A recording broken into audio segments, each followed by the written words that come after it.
Dice il Signore,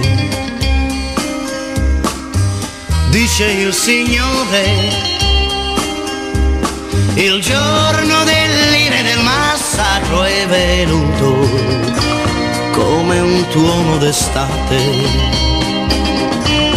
ed avete conosciuto la morte, la morte.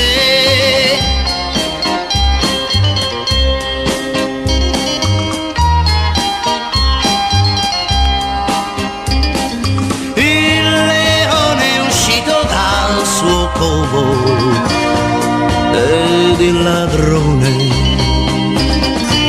s'è mosso di lontano per saccheggiare questa terra.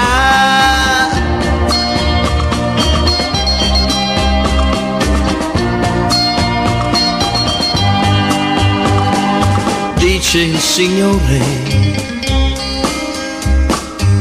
dice il Signore, non piangete morti senza vita, ma piangete quelli che hanno ucciso. Essi saranno morti in eterno, in eterno.